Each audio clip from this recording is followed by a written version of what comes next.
This very video is about to completely transform your entire life.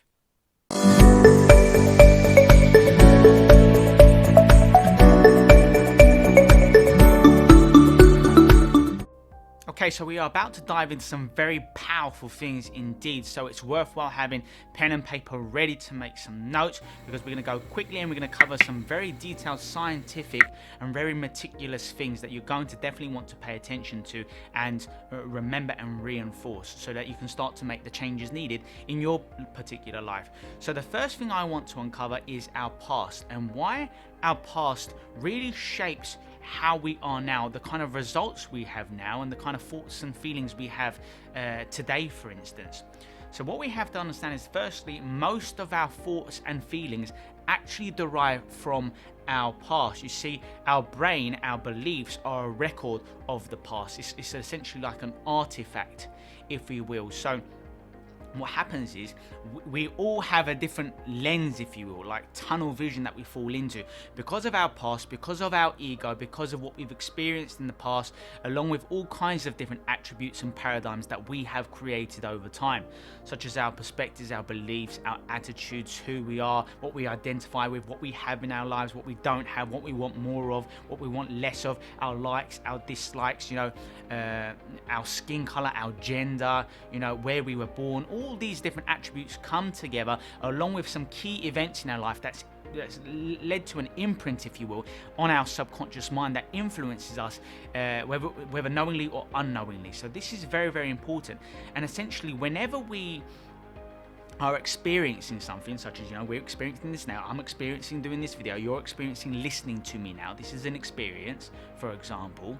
Whenever you're involved in this, what happens is your brain is sent data relating to your five senses, what you hear, what you smell, what you touch, you can feel, what you can taste, and so on.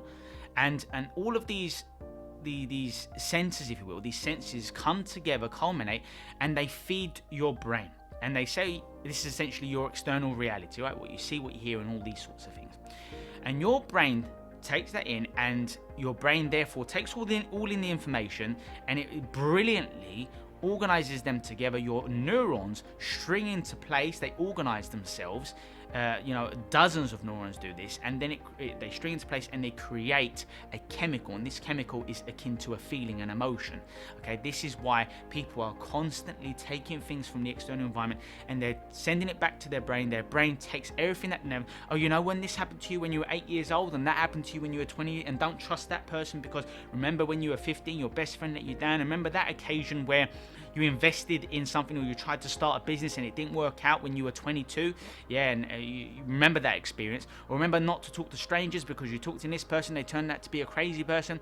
Remember that experience when you went on a water slide and something really bad happened. Steer clear of water parks and all these sorts of things. This is also random. And all of these experiences, depending on their relevance in this particular experience, it all comes together. So for example, you might be watching me and you might be thinking, oh, this is a guy teaching me things, what he's talking about, what he's communicating, how he's presenting, like the way he comes across reminds me of this person, that person, that person. I like him, or I don't like him, or I'm not sure about this guy, or I trust that guy, because of your experiences, people who you have now associated with me, for instance, in your past. And this can be quite a promising prospect, but really for most of us it can be quite disastrous, deleterious, and it can prevent us from exploring new opportunities, new experience, and therefore being able to recreate and reprogram our own minds. And I'll talk about that a bit later. Okay, so let me break down the entire process that we have. Okay, so we have T for our thoughts. We have thoughts. They they produce chemicals in our brain. All right, let me explain this really clearly.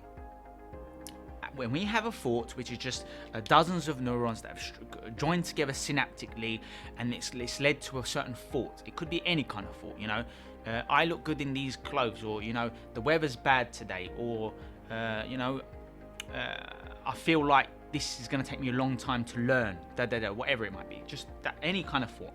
What you have to understand is that that particular thought will produce a very similar kind of chemical in your brain, essentially a new feeling, a new emotion that tends to be similar. And what happens, these two kind of oscillate, if you will. There is a feedback loop, FL, a feedback loop between these two, meaning your thoughts influence your emotions and your emotions influence your thoughts. This goes back continuously until it leads to an attitude. An attitude, another word for that, a mood. AM, an attitude / mood. For example, you might have really negative thoughts, and that leads to lots of negative emotions, and that leads to certain attitudes that you have. I'm in a bad mood. I just don't really feel like doing this today. I don't know what it is. I know what it is. Bad thoughts you're having, bad emotions you're experiencing. You're feeling more lethargic, more exhausted, maybe more angry or bitter or jealous or anxious or apprehensive or furious or impatient or jealous. I said jealous, didn't I? All these sorts of things. And so these oscillate back and forth. Obviously, these lead to actions of sorts. An action could be inaction, just literally sitting down like this. This is still an action. It's still body language, which sends physiological responses to our brain to make us triggered to experience probably depressing or negative thoughts even worse. So your physiology is very important too. Or an action could be, yes, to do something, to make something happen, to take action, to write something down. These are all actions, right? But let's just put that aside for now. So we have all these thoughts which produces similar emotions, and they go back and forth and so on until they influence your mood. Now, a mood or attitude can last for literally several hours, or it can last for several weeks. And what happens is, because of these going back and forth every single day, what happens is you produce many of these. You might have several different attitudes in a week. You might have a few different attitudes and moods that you experience per month. You might have one really powerful attitude because of maybe one key experience that's really stressed you out, for example, that's gone on to influence 2-3 months of your time, and so on and so forth. And these all culminate, all these attitudes, all these influences, and these all lead to a belief. The belief might be, all right, let me put this all together so it really helps. A belief is simply a repeated thought that's happened so often that it's now been imprinted into our subconscious, okay? It's something that's happened over and over and over again that we don't have to consciously think it. It just happens. It just arises. It manifests almost out of nowhere to influence your current experience, okay? So that's what a belief is. A belief is a record of the past. When you experience something, you are experiencing it because of your past, your beliefs. And your beliefs arise because of your past experiences. That's why we need to ultimately overcome our experiences, overcome the past, become more present, envision a more glamorous, beautiful future for ourselves, and take action in that kind of direction, okay? Anyway, I digress slightly. So I was going to give you a very specific example, wasn't I? So you're going to let's link it to work, for example. So you're on your way to work and you think, you know what, I've got a lot of meetings today. I'm not looking forward to that meeting. Things haven't gone well with my colleague or my peers, or I didn't do as well as in that project as I wanted to do. Negative thoughts, right? That produces what kind of emotions? Negative emotions. I'm stressed, I'm frustrated, I'm agitated, I'm anxious. What are they going to say? I'm going to say this, or maybe even get angry, in fact, and all these kind of emotions ensue because of the thoughts that have been evoked in your mind. That leads to all kinds of actions: driving, beeping on the road, shouting at other people on the road, or being tunnel vision, or just listening to music, or being so focused, or whatever it is for you, right? And then you get to work, and this has already created a certain mood. You get to work, you're not really saying hi to people in the corridors like you would do normally because you're in a bad mood because of all of this. You go into the meetings, you sit down, arms crossed, leaning back, and you're very curt and you're very abrupt in your response. Yes, that's right. Maybe we should do that. Or I don't agree with that. And you're very defensive. You're shutting down different ideas and all these sorts of things, for instance. And so this creates a negative attitude, a kind of isolated, a negative energy within you, right?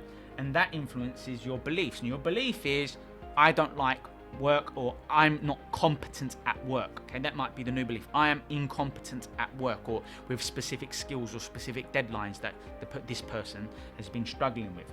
And that's the belief that gets evoked. The next thing you know, you start going to work and things might be going quite well, and then all of a sudden you will have that thing at work when you're at your desk or in your office or in a meeting or talking with people.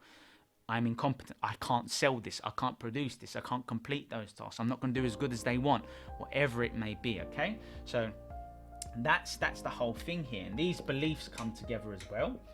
Different kind of beliefs that can stem from these diverse attitudes, for example, and these tend to culminate to create what we know as a personality trait. We'll say a PT, a personality trait. And let's move forward slightly. You might have several personality traits. For example, your personality trait might be to do things on your own, or to dislike working in a group, for example, because you've had bad experiences of working in groups where you felt incompetent, for example. And then another personality trait might make you more shy, so you're less likely to get involved in discussions, to voice your opinions, because you're fearful of making a mistake, because maybe you've made a mistake on another project in your past and you took it too seriously, and it's imprinted a long-term memory in your psyche, in your brain, that now influences you today, moving forward in the future, right? And all these sorts of things, I'm only moving over here because I've lost space, creates what we know as our identity. Who we are, what we're good at, what we're not good at, what we know, what we don't know, our skills or our lack of skills, and so on and so forth, okay? Everything that we associate with ourselves. And that's essentially the entire program. Okay, so now that we know the mechanisms, how it all works within our brain, how can we change our situations, our results? How can we overcome these patterns, if you will? Well, there are quite a few things involved. What I highly recommend is newness, new experiences, because new experiences stimulate what is called neuroplasticity. Neuroplasticity is a very fancy word. Essentially what it means is enabling your brain to rewire and restructure itself. That's right. It enables it creates new neurons. Part of neuroplasticity is neurogenesis as well. Creates new neurons. There are new synaptical connections. New neurons exist and organize themselves and connect with newer neurons, creating new thoughts, creating elevated emotions, creating positive actions, creating different elevated attitudes where you feel more competent, more energetic, more optimistic, and so on. These formulate new beliefs over time. So in order to create something new, in order to create a new subconscious pattern and program, if you will, we're going to need new experiences. Now, it could be any kind of new experience, but obviously the more significant, the more positive, the more impactful it will be in enabling us to restructure our brain. So it could be jumping out of a plane. It could be scuba diving for the first time. You've never done it before. It could be, overcoming a fear, a limitation of sorts. It could be, you say if you've been scared of public speaking for your life and you go and you do public speaking. Maybe you've been scared of heights your entire life. Then you go on the biggest roller coaster in the world, for example. Or it doesn't even have to be that terrifying. It could be a retreat, it could be immersion, it could be going on a course. It could be anything that really is different and forces yourself to come up with new thoughts. Because when you come up with new thoughts, elevated emotions, new beliefs, new actions, and right? So new experiences are key. So take a moment to reflect on your lifestyle recently, and have you been executing the same kind of routines for too long? When's the last time you took a trip to somewhere new? When's the last time you went on a holiday somewhere new? When's the last time you invested in a course or some kind of personal development of sorts? When's the last time you embarked on developing a new hobby? When's the last time you traveled a new area in the world? When's the last time you developed a new skill relevant to your workplace? Or when's the last time you changed your job or changed your responsibilities within your existing job? When's the last time you've really done something unique and different? Because those are the experiences that's going to really create a shift in your mind, a shift in your paradigm, your perspectives. Okay, this is very, very important. So really what we're going to need to do is we're going to need to step outside of our comfort zone. And we need to move into the unknown here. This is the unknown. This is the only way to make progress. By doing new things, by challenging yourself appropriately, okay, building up to things. That's what enables flow. Otherwise, you're going to completely freak yourself out. You're not going to even want to try anything new in the future because you're absolutely terrified. But all of this here that you know already, that's your comfort zone. So you might actually be addicted to being negative. You might be addicted to the hormones of stress and being stressed out. You might be addicted, I don't know, to being self-deprecating or masochistic or wherever it may be, and you now become addicted to this, because this your unconscious wants more of this. Your unconscious just wants more of the same. So it's going to keep presenting things to you in your paradigm, in your vision, and the way you perceive things and situations, and the data you absorb and what it means to you. These patterns is familiar. So if something's familiar, then it's not a threat. So your unconscious is not designed to make you happy. It's designed to make you feel safe, protected, even if it's very negative, even if it could lead to you in the long term suffering from an illness, an ailment, creating all kinds of devastating effects in your life, whether it's breaking down a relationship, or losing someone, or ruining your quality of life, or doing something that you really regret in the future. Even if it could lead to that, your unconscious will still guide you there, because it's what you've programmed within yourself. It's the energy that you've cultivated over time, and because you're probably living in your past too much, or living within your egoic mind, your conditioned consciousness, if you will, the things that you know, the patterns that you have set up over time. Because this is all your responsibility. You have a responsibility to change these, and hopefully I can help in doing that for you. But what you have to understand is that we are programmed to want the comfort zone, to want familiarity, to stay safe. It's a biological defensive mechanism to want to repeat the same sort of things, because it means that you're not going to die. That's right. It all boils down to a very real fear of dying, a fear of losing life in this limited physical realm as such.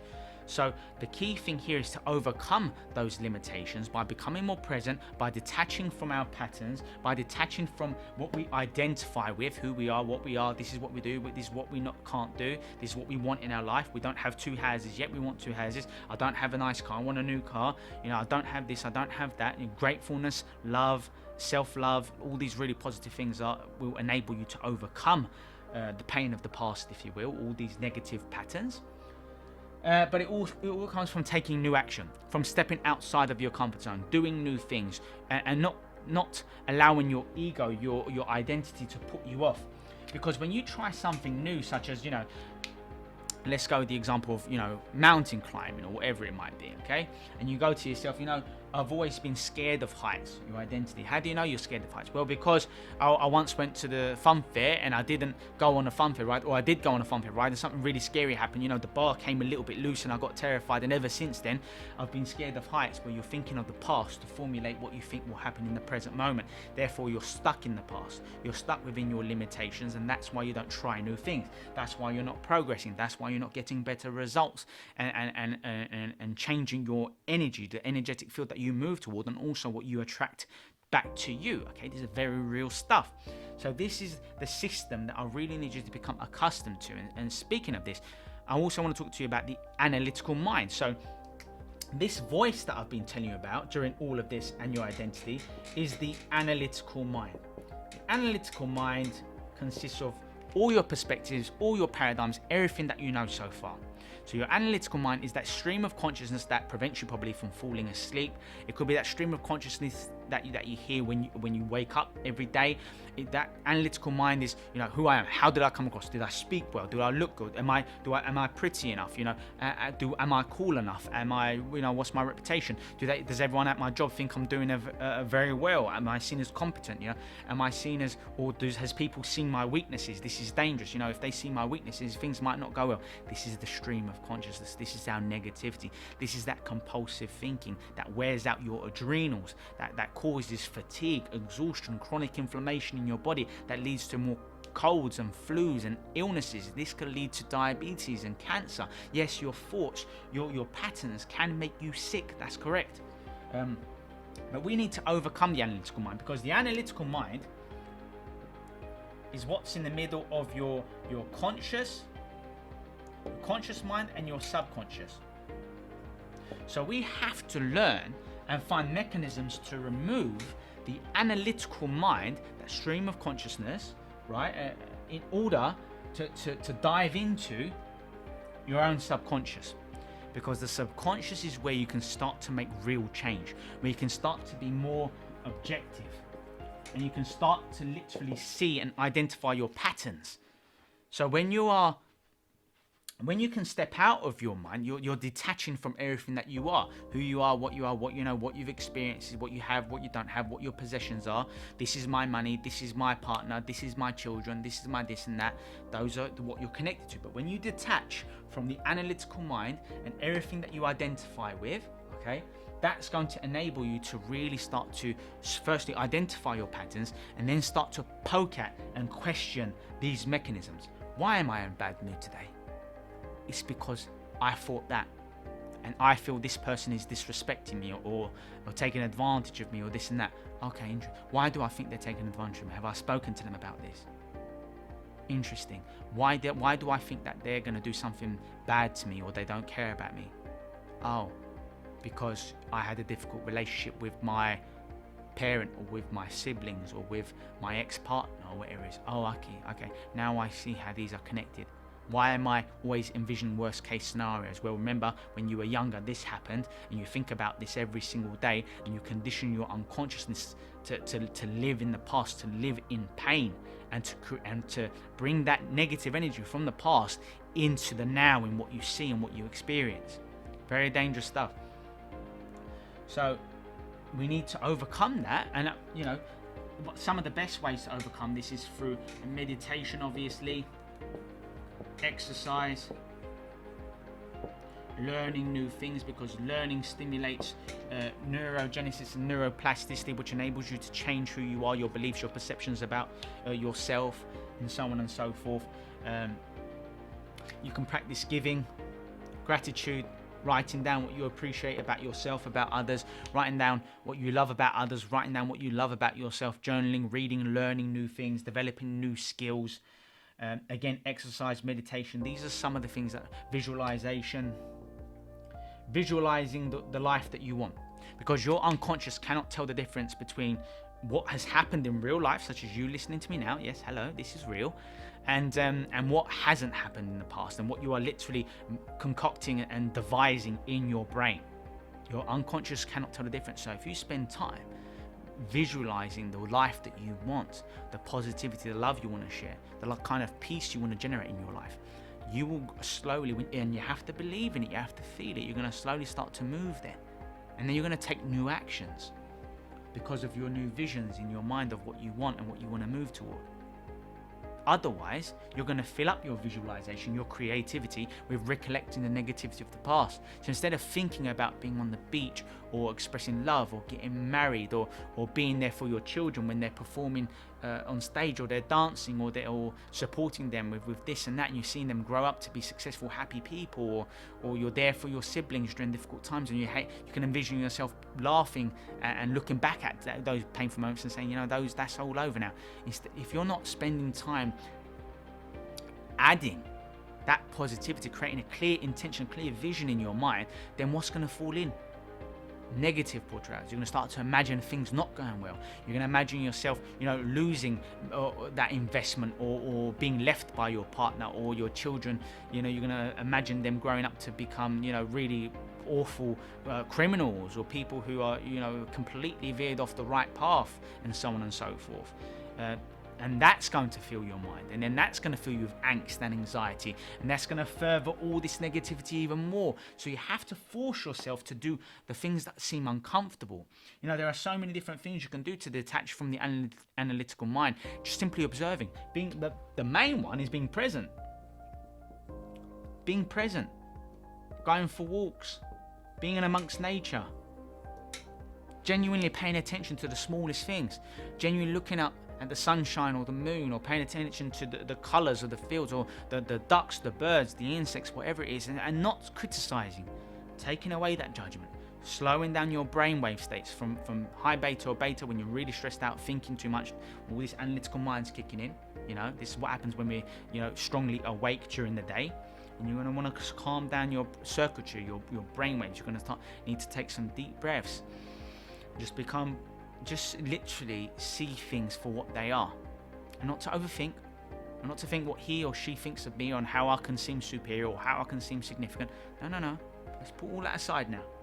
Let's put the analytical mind aside, and instead start to look at human beings for what they are, and instead start to see more connections in the world. We're more connected to that greater intelligence, or if you believe in a God or Allah, or whatever your beliefs are, if you believe in spirituality or karma or energy, whatever, you feel connected to the ground that you stand on, feel connected to where you are, feel more connected to other people, regardless of, doesn't matter about their culture, their background, their gender, and so on and so forth. Feel more connected, understand that you are so much more similar than you could ever fathom.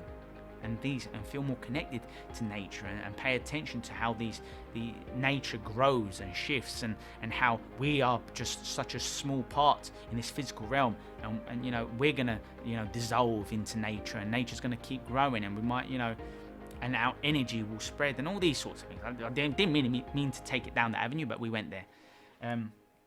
So yes, these are the key things. The only way to start to influence your subconscious programs is to calm down, quiet the analytical mind. Okay, that's the main way of doing it.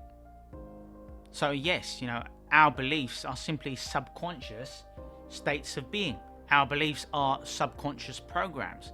So when we have all these kind of beliefs, they reflect our subconscious way of living, the way we move, the way we communicate with others, what we think and feel about ourselves, our body language throughout the day, the chemical reactions in our body, how much oxidative stress we experience, whether we become fatigued or we have great energy. It all stems from our beliefs about how we feel, how we live our lives, our lifestyle, and this impacts upon our sleep, our digestive system, our immune system, how we function, our metabolism, our hormones. All these sorts of things are interconnected.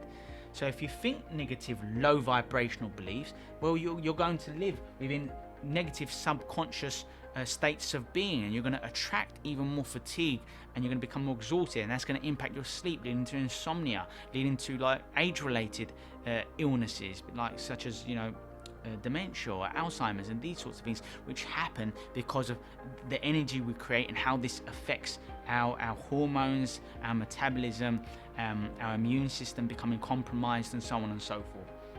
So we have to understand that all of these different things are interconnected. The mind and the body is so much interconnected. That's why we need to enhance congruency, synchronicity between the mind, the body, the soul, and the vision that we create for ourselves, okay? And you can do that through these activities that I've already shared with you, okay? These are very, very important practices. And what we have to understand is that our beliefs, like I shared earlier, and I should have mentioned this earlier, these create our paradigms. Paradigms meaning our perspectives. Our perspectives. So our perspectives reflect, they demonstrate our behaviors. The choices that we make are a result of our paradigms, our perspectives, okay? The way we behave reflects our perspectives. Like I mentioned, the choices that we make, the way we live our lives, our relationship to people, with nature, our relationship with ourselves, all of these, our relationships to all sorts of things, all stem and are cultivated because of our perspectives. And our perspectives can either be very limited, because it can be like it's a lens where people can only see certain things. Okay, this is meant to be your eyesight for some reason. Those are your eyelashes. Let's give you a pupil. Let's make this realistic. There we go. And we live our lives because the brain sees, the eyes don't see. I know that sounds contradictory because of the drawing I just showed, but anyway, the brain sees what we experience. Because of the filters in our brain of what we've experienced, what we know, our paradigms, our choices, our behaviors, what we've experienced, and what our limiting beliefs are, all these, how we feel, what we want, what we don't want, all these sorts of things culminate.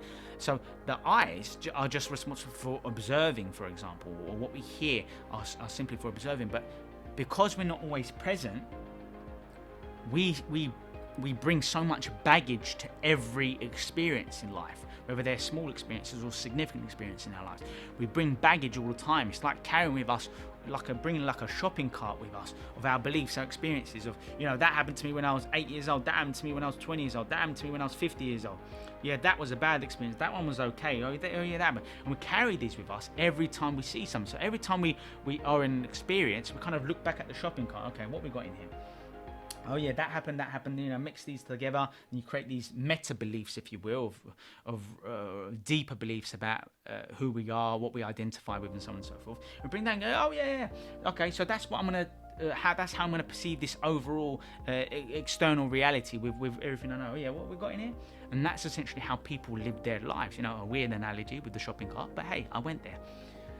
So over here we live in tunnel vision, because that shopping cart of experiences and memories that we use today to experience the present moment, because we're lost living in the past, we're using that to determine how we see things. So really, we're never in the present moment if that's how we live in our lives. If the analytical egoic mind is switched on, then we're never present, because we're always bringing who we are. Oh, I'm funny, or I'm not funny, I'm clumsy, I'm smart, or I'm a geek, or I'm a weirdo, or I don't feel connected, I feel isolated, I feel depressed, or I feel crazy, I'm weird. You bring these things and you bring them to the experience, that wherever you see. So you're always seeing things through your tunnel vision, through your shopping cart, your memories, if you will. And this is very, very important, and that's why you're going to keep attracting a lot of negativity, a lot of limiting experiences, and you're not going to maximize life. You're not going to get as much juice out of life, because you're taking away the experiences. You're taking away beautiful meanings and opportunities of meeting new people, learning new things, developing all sorts of things within your life, and really broadening your horizons, and really maximizing the most out of life in this physical realm, because you've got this damn shopping cart with you everywhere. And it's always like bumping into him, reminding you of, oh yeah, that happened. So think this way, say that way, don't trust that person, stay within your comfort zone. These people are going out somewhere new. No, don't go there because that's unfamiliar, or whatever it is. You're using the past to do, and sometimes that can be useful. But the problem is when you have an emotional connection to that shopping cart. That's the real problem. Because sometimes it's good to use the past to help you make a decision in the future. That's for sure. But that's wisdom. Unfortunately, a lot of people are emotionally affected because of their past, because they're lost within their ego. They're too fearful of what they have and what they could lose. Instead of thinking about what they can experience and learn and try new things, and not bringing all these kinds of limitations with them, they're so fearful that they're so connected to their shopping cart. They feel like they have to bring it with them. And the things in their shopping cart hold great emotional pulls toward them. And that's why they can't let the shopping cart go and just be fully present in whatever is happening in front of them. So, if you like this video, make sure you like it, of course. Subscribe if you haven't considered to subscribe yet, because I release new videos like this every single Friday, and you're going to learn and grow with me. I'm so happy to have you part of this journey. Stay strong, look after yourself, and I'll see you soon.